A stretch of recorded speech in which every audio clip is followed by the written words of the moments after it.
Hai, Assalamualaikum warahmatullahi wabarakatuh. Jumpa lagi dengan saya. Kali ini kita akan bahas yuk pertumbuhan dan perkembangan khususnya pada tumbuhan. Ada 3 proses yang terjadi pada saat pertumbuhan dan perkembangan pada tumbuhan. Yang pertama itu adalah fase pembelahan sel. Coba kamu lihat deh gambar di samping ini. Ini merupakan proses skematis dari suatu sel akan membelah menjadi banyak sel secara mitosis. Nah, pembelahan sel ini sendiri merupakan proses perbanyakan atau pertambahan jumlah sel pada suatu tubuh organisme, khususnya pada tubuh tumbuhan. Nah, karena pembelahannya secara mitosis sifatnya, sehingga sel anakan yang dihasilkan adalah dia mirip dengan induknya. Nah, sel-sel anakan yang sudah diperbanyak tadi, dia akan masuk ke proses selanjutnya yang kedua, yaitu proses pembesaran sel. Apa yang terjadi pada proses pembesaran sel ini? Nah, di proses pembesaran sel, ada pertambahan ukuran pada sel anak nih. Nah, pertambahan itu dikarenakan adanya pertambahan substansi material yang ada di dalam sel. Jadi, sel yang bertambah besar ini karena apa? Karena dia akan bertambah organela-organelanya dan organela tersebut akan berkembang juga. Sehingga dia akan masuk ke tahap proses selanjutnya yang terakhir yaitu diferensiasi sel di mana perubahan sel selama masa pertumbuhan sehingga sel-sel tersebut mampu membentuk suatu fungsi organ, suatu struktur dan suatu fungsi yang berbeda untuk membentuk suatu organ pada tumbuhan. Misalnya, sel-sel yang membentuk daun itu dia memiliki pembeda dengan sel-sel yang membentuk pada akar. Itu merupakan proses dari diferensiasi sel. Selanjutnya mari kita bahas materi berikutnya. Nah, di sini kita akan membahas tentang biji. Mengapa sih biji? Pada proses pertumbuhan dan perkembangan, khususnya untuk tumbuhan tingkat tinggi, itu dimulai dari biji. Kecuali pada tumbuhan tingkat rendah, yaitu lumut dan paku. Dia berkembang biak dengan menggunakan spora. Nah, struktur biji itu apa aja sih? Struktur biji itu dimulai dengan adanya testa. Testa sendiri itu adalah kulit biji. Nah ya, yang sangat kuat atau biasa kita sebut juga dengan kulit biji ini ya. Kulit biji jagung yang warnanya oranye itu namanya testa. Nah, selanjutnya di dalam testa itu ada embrio. Nah, embrio ini ya satu perangkat yang ada di dalam testa itu namanya embrio, di mana embrio itu nanti bisa berkembang menjadi plumula atau bakal daun. Plumula ya, dia akan menjadi bakal daun. Radikula yang akan menjadi akar. Nanti ada yang menjadi epikotil. Epikotil sendiri itu dia akan berada di atas kotiledon. Jadi misalnya ini adalah biji nih. Kita akan bahas yang namanya epikotil dan hipokotil. Misalnya ini adalah kotiledon. Atau di sini ada makanannya nih, ada endospermnya. Bagian yang atasnya kotiledon, nah ini namanya epikotil. Epikotil, epi sendiri itu adalah atas ya. Dia berarti atas. Atasnya kotil, atasnya kotiledon. Nah, dari sini. Nah, selanjutnya di bawah kotiledon itu juga ada nih bagiannya. Ini kotiledonnya. Di bawahnya kotiledon itu ada bagian. Misalnya dia akan membentuk akar, bisa nih. Contohnya ya. Nah, ini namanya adalah hipokotil. Hal ini namanya hipokotil. Apa sih itu hipokotil? Hipokotil itu, hipo sendiri artinya adalah bawah. Pada bagian bawah kotiledon. Nah, di sini ya. Ini sendiri adalah bagian dari kotiledonnya. Nah, dari sini kita bisa tahu nih, mana yang hipokotil, mana yang hipokotil. Selanjutnya, di dalam kotiledon itu sendiri, dia terdapat yang namanya endosperm. What is endosperm? Endosperm merupakan cadangan makanan yang terdapat pada biji, sehingga makanan itu bisa membantu calon. Nah, ini makanan ini akan mengelilingi embrionya nih, yang ada di dalam kotiledon. Jadi kotiledon ini dia berisi, nah di dalam kotiledon ini sendiri, dia itu berisi dengan substansi. Yang pertama itu pasti ada embrio. Nah, yang kedua pasti ada endospermnya, makanannya si embrio. Yang ketiga itu pasti ada yang tadi ya, calon epikotil dan calon hipokotilnya. Mana yang akan menjadi plumula, mana yang akan jadi radikula. Nah, itu semua ada di dalam kotiledon itu sendiri. Itu ya. Nah, kotiledon itu merupakan salah satu, bisa satu atau dua keping biji. Nah, pada tanaman monokotil, otomatis kotiledonnya itu ada satu, ya kan? Nah, selanjutnya, kalau pada tanaman monokotil, nah ini kan biji itu kan ada dua nih jenisnya ya. Ada yang dikotil, ada yang monokotil. Pada biji yang dikotil, nah ini ya, pada biji yang dikotil, maka dia tidak ada struktur khusus yang membentuk kotiledonnya. Akan tetapi, pada biji-biji yang monokotil, nah dia akan membentuk suatu struktur khusus yang disebut juga dengan skutelum. Nah, kotiledonnya ini akan menjadi skutelum nih. Apa sih itu skutelum? Skutelum ini berfungsi sebagai alat penyerap makanan yang terdapat di dalam endosperm. Jadi endosperm itu kan sebenarnya cadangan makanan nih untuk si embrio itu bisa berkembang. Nah, tetapi pada tanaman-tanaman yang monokotil, karena dia kan hidupnya di daerah-daerah yang kekurangan air ya, otomatis harus ada suatu alat yang bisa menyerap makanan yang ada di dalam endosperm tadi. Nah, siapa yang menyerap? Yang menyerap adalah skutelumnya ini nih. Ya, ibaratnya adalah sedotannya. Nah, selanjutnya pada biji yang monokotil, ini yang monokotil ya.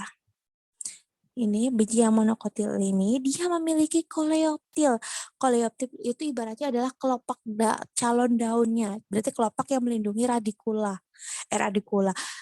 Kelopak yang melindungi si plumulanya ini ya, koleoptil ini. Nah, jadi satu nih koleoptil dan plumulanya. Ada juga koleoriza. Koleoriza itu kelopak yang melindungi calon akar. Jadi tadi ya khususnya note. Kita bisa kasih note di sini nih. Pada biji yang monokotil, nah dia punya bagian khas pada bagian kotiledonnya nih. Yang pertama, dia punya skutelum, ya kan? Ini ya. Pada bagian biji yang monokotil, saya akan perbarui ya. Nah, dia mempunyai struktur khusus yang namanya skutelum. Yang kedua ada yang namanya koleoptil. Ada juga yang namanya koleoriza. Koleoriza. Coba kita bahas satu persatu. Kata kuncinya skutelum. Skutelum itu dia akan menyerap yang namanya makanannya, M-nya ini ya. Dia alat penyerap makanan. Nah, dia akan menyerap yang namanya makanannya. Sedangkan koleoptil, nah, koleoptil tuh apa sih Bu Suci? Nah, koleoptil ini dia yang nantinya akan membentuk atau melindungi si plumulanya. Nah, dari sini ya, dia akan melindungi plumula. Koleoriza. Nah, berarti dia ada hubungannya dengan radikula, ada RR-nya ya. Dia akan menjadi pelindung atau si kelopak pelindung dari calon akar atau radikula itu pada tanaman yang monokotil. Gitu ya. Dan yang bisa kita simpulkan juga bahwa tadi di dalam kotiledon ini ya. Tadi ya di dalam kotiledon itu pasti satu, ada yang namanya endosperm atau yang kita kenal dengan cadangan makanannya si bayi, calon tanaman. Nah, calon tanaman itu kita namakan dengan nama embrio. Nah, untuk menjadi suatu tanaman di dalam embrio ini dia sudah siap nih mana yang akan menjadi calon daun dan calon batang namanya plumula. Ini calon daun ya. Nah, lalu di situ juga ada yang namanya radikula nih di dalam embrionya itu. Nah, dia akan menjadi calon, mana sih yang akan menjadi akar? Itu yang ada di dalam kotiledon. Ini ya, jadi kita punya dua not bahwa struktur biji itu pasti punya yang namanya kulit biji atau testa. Yang kedua, lapisan kedua itu adalah kotiledon. Nah, di dalam kotiledon ini ada endosperm, ada embrio, ada plumula calon daun, radikula calon akar. Khusus untuk monokotil ada bagian tambahan yang di dalam kotiledonnya yaitu ada skutelum. Dia akan menjadi alat penyerap makanannya, alat penyerap endosperm sehingga embrionya bisa makan. Nah, ada koleoptil. Nah, calon daun itu dia masih dilindungi oleh suatu kelopak calon daun namanya koleoptil. Nah, ada lagi kelopak calon akar atau disebut juga koleorisa. Itu adalah struktur khusus yang terdapat pada biji dikotil dan monokotil pada tumbuhan tingkat tinggi ya. Nah, selanjutnya kita akan bahas perkecambahan. Apa sih itu perkecambahan? Perkecambahan itu merupakan suatu proses penting di mana dimulai sejak masa dorman atau periode diam biji. Apa sih itu dormansi biji ya? Berarti kan kalau udah ngomong perkecambahan adalah biji sudah berkecambah. Biji ketika sudah berkecambah berarti dia sudah tidak dormansi. Nah, sekarang kita harus tanya dong. Kita pasti ada pertanyaan. Apa itu dormansi biji? Nah, dormansi biji itu sendiri merupakan masa ketika sel-sel yang ada di dalam biji. Nah, sel-sel yang ada di dalam biji ini dia hanya diam, hanya tertidur ada di dalam biji ini, yaitu terdiam saja nih. Dia tidak melakukan suatu proses pertumbuhan, tetapi dia hidup. Kayak dia tidak tumbuh. Nah, tetapi dia hidup. Itu adalah masa dormansi biji. Nah, kapan masa dormansi itu biji itu akan pecah? Nah, ketika sudah terjadi masa peristiwa fisiologis yang terjadi pada proses perkecambahan nih. Ya. Yang pertama akan peristiwa fisiologis yang pertama ini ya, dia akan terjadi inhibisi dan absorpsi. Pada tahap yang pertama ini, ketika masa dormansi biji ini akan berakhir, yaitu ketika sudah adanya air atau H2O. Dengan adanya air masuk ke dalam kulit biji atau testa, nah dia kan akan menyerap testa nih.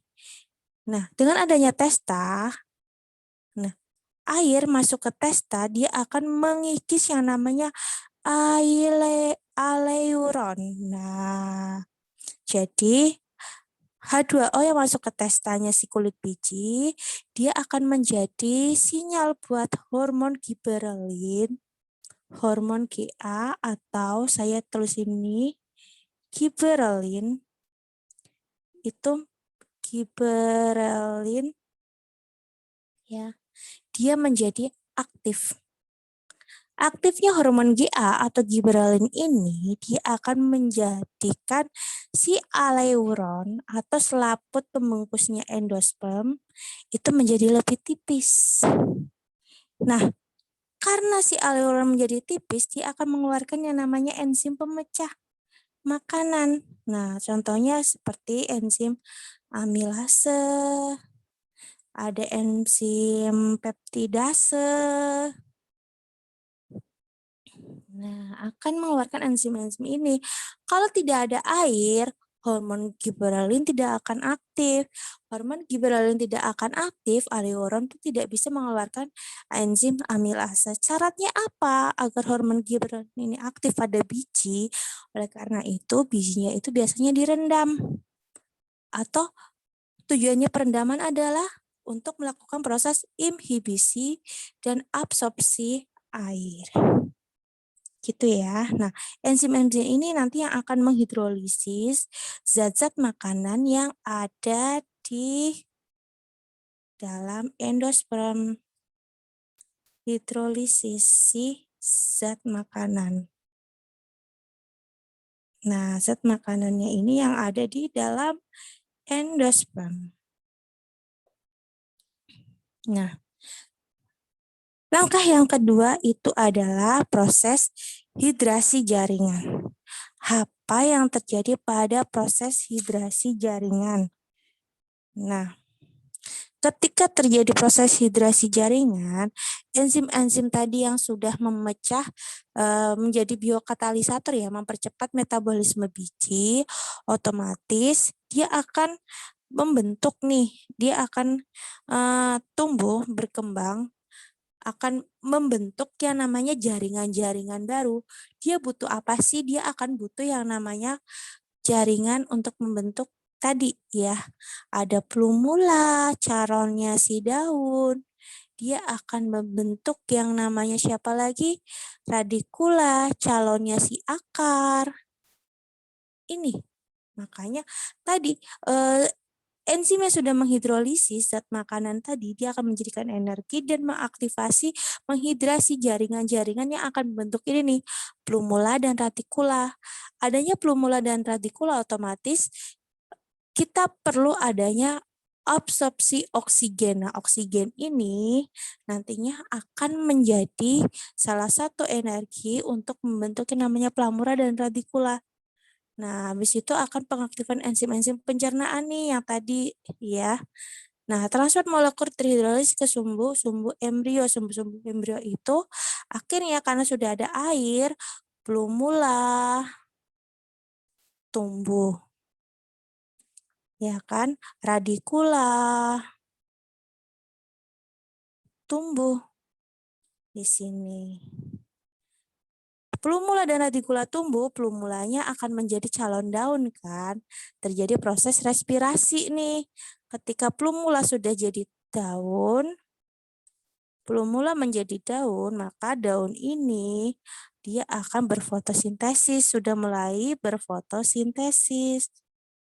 Nah, selanjutnya, radikula dia akan melakukan fungsinya sebagai akar, dia akan menyerap makanannya. Dari situlah proses fisiologi perkecambahan. Nah, bisa ya dipahamin ya. Itu adalah proses perkecambahan. Nah, kita ada soal latihan. Yuk kita bahas dulu. Biji kacang hijau direndam selama 2 jam dan dipindahkan ke dalam wadah yang tertutup. Beberapa hari kemudian akan mengalami proses perkecambahan. Peran air pada proses perkecambahan itu adalah, ingat, proses pertama dalam perkecambahan. Nah, pada proses perkecambahan itulah, itu ya, yang pertama itu harus adanya inhibisi ya. Inhibisi air atau H2O.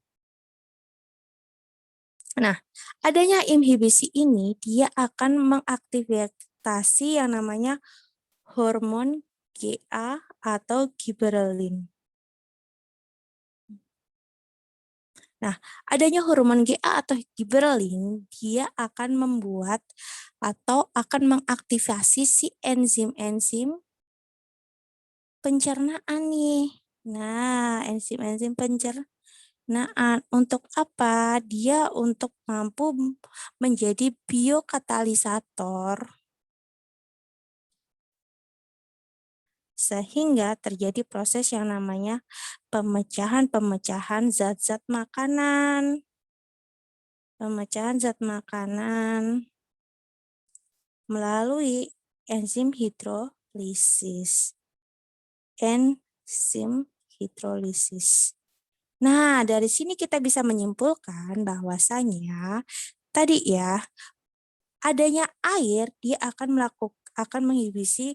mengaktifasi hormon GA. Nah, hormon GA ini akan mengaktifkan enzim. Enzim ini berperan untuk proses yang namanya metabolisme. Nah, proses ini yang disebut dengan proses metabolisme sel. Oke ya, dari situ. Nah, ini metabolisme sel. Oke, dari situ berarti kita bisa langsung menjawab bahwa peran air dalam proses perkecaman sudah pasti bukan tidak ada kaitannya nih dengan auksin. Yang B, menyerap zat makanan dalam biji, betul nggak? No. Karena siapa yang menyerap zat makanan dalam biji? Kalau pada biji yang monokotil ya tadi ya. Kalau pada biji yang monokotil yang menyerap, nah itu adalah bagian dari skutelumnya. Nah, itu ya. Berarti bukan jawabannya. Yang C, merangsang metabolisme embrio dalam biji untuk tumbuh. Betul. Jadi jawabannya adalah C. Kenapa tidak D? Karena mengandung zat makanan untuk pertumbuhan embrio. Air bukanlah air yang mengandungkan zat makanan untuk pertumbuhan embrio. Yang mengandungkan zat makanan embrio, berarti zat makanannya embrio di dalam biji. Nah, zat makanan embrio dalam biji itu disimpan di dalam yang namanya endosperm. Dia ada di dalam endosperm. Di sini ya. Nah, selanjutnya menguraikan zat amilum itu adalah enzim. Nah, enzim ini ya. Enzim pencernaan. Hasil aktivitas dari apa tadi? Aktivitas dari hormon giberalin dia akan menghasilkan enzim-enzim pencernaan. Dari situ. Bisa dipahamin ya. Selanjutnya yuk kita bahas yang namanya tipe-tipe perkecambahan. Tipe-tipe perkecambahan itu ada dua guys. Ada yang disebut perkecambahan epigeal, ada yang disebut hipogeal. Dari kata-katanya saja ya, epi. Berarti dia yang akan naik ke permukaan tanah. Permukaan. Berarti pokoknya kalau epi berarti dia naik ke permukaan. Kalau hipo aja dia sukanya di dalam, berarti dia akan di dalam. Tetap aja di dalam tanah. Siapa yang akan naik dan siapakah yang akan tetap di dalam tanah adalah kotiledon nih. Kotiledon dari masing-masing tumbuhannya yang mengalami proses perkecambahan. Untuk yang epigeal, kotiledonnya itu muncul ke permukaan. Sedangkan pada kotiledon yang perkecambahan hipogeal ini, kotiledon itu tetap di dalam tanah. Dia akan di dalam tanah tetap. Nah, pada percambahan epigeal, hipokotil. Nah, ini hipokotilnya, hipokotil kemarin sudah tahu ya. Hipokotil berarti bagian bawah dari kotiledon. Nah, pada bagian percambahan epigeal, nih lihat, ini kan kotiledon. Otomatis ini adalah bagian hipokotilnya. Pada bagian hipokotil, pada tanaman yang epigea, perkecaman epigea, hipokotilnya itu jauh lebih panjang dibandingkan dengan epikotilnya. Ini bagian epikotilnya nih, yang akan membentuk daun itu ya. Dia akan jauh lebih panjang sih hipokotilnya dibanding epikotil. Nah, selanjutnya, plumula ini, plumulanya ini akan keluar berbarengan dengan si kotiledon. Plumulanya dilindungi oleh kotiledon dalam rangka apa? Agar si plumula ini tidak terabrasi dengan tanah ketika menembus. Nah, contoh-contohnya nih. Yang pertama, nih ya, contoh-contohnya ini ada kacang hijau. Ya kan? Ada kacang tanah, ada melon. Dari sini semua kita bisa menyimpulkan bahwa oh, berarti ada kacang hijau, kacang tanah. So, untuk perkecaman epigal itu umumnya dia terjadi pada biji yang jenisnya dikotil. Gitu ya. Nah, selanjutnya pada perkecambaan hipogeal, nah tipe kotiledonya dia akan tetap ada di dalam tanah, tetapi untuk bagian epikotilnya ini nih, dia kan akan naik ya, karena dia ini kotiledon, otomatis bagian atasnya tuh epikotil nih. Nah, epikotil ini yang akan tumbuh memanjang.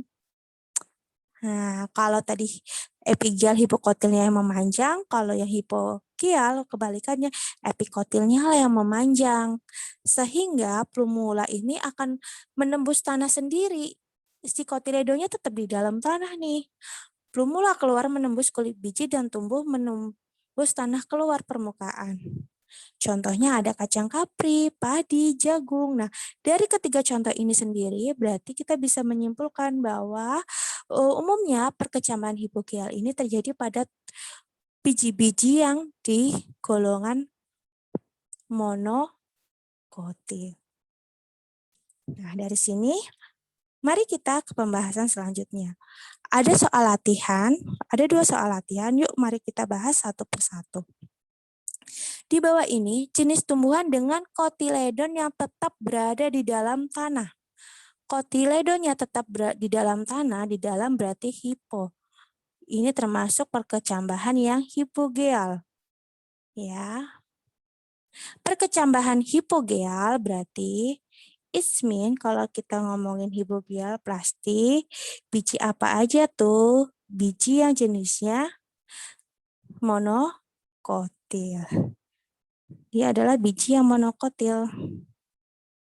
Nah, ini ya.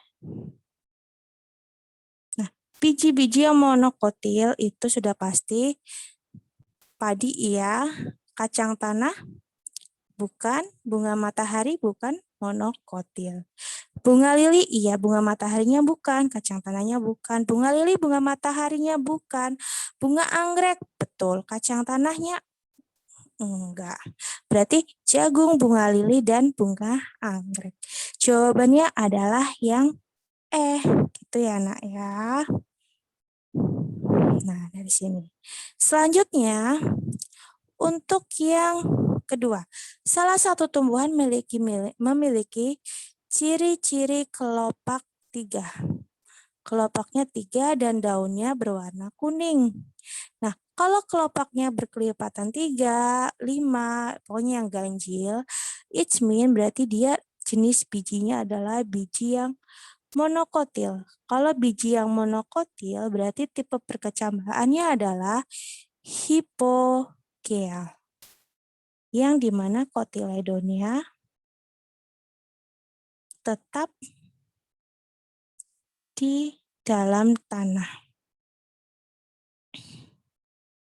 Nah, dari sini, jawabannya adalah A.